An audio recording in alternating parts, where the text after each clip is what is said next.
Hi friends, welcome back to our channel. இன்னைக்கு இந்திராஸ் கிச்சன்ல என்ன பார்க்க போறோம்னா முட்டை மிளகு சாதம். வாங்க வீடியோக்குள்ள போலாம். மிக்ஸி ஜார் எடுத்துக்கிட்டு ஒரு கைப்பிடி அளவுக்கு புதினா, ஒரு கைப்பிடி அளவுக்கு கொத்தமல்லி, 1 டீஸ்பூன் மிளகு, 3 பச்சை மிளகாய், 5-6 பல் பூண்டு, தேவையான அளவு இஞ்சி, கூடவே கொஞ்சம் கருவேப்பிலை, 1/4 கப் அளவுக்கு தண்ணி ஆட் பண்ணி அரைச்சி எடுத்து வச்சுக்கலாம். கடாய் வச்சுட்டு 1 டேபிள் ஸ்பூன் எண்ணெய், 1 டீஸ்பூன் சீரகம், கொஞ்சமா கருவேப்பிலை, அரைச்சு வச்ச அந்த கிரீன் பேஸ்ட்டை இதில் ஆட் பண்ணிட்டு இதை நல்லா மிக்ஸ் பண்ணிக்கலாம். இது வதங்கட்டும்.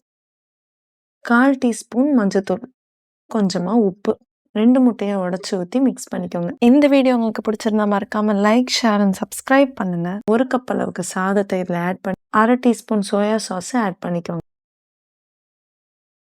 கொஞ்சமா பெப்பர் பவுடர், கொத்தமல்லி போட்டு இறக்குனீங்கன்னா முட்டை மிளகு சாதம் ரெடி ஆயிடுச்சு. நீங்களும் ட்ரை பண்ணி பாருங்க. நெக்ஸ்ட் வீடியோல பார்க்கலாம்.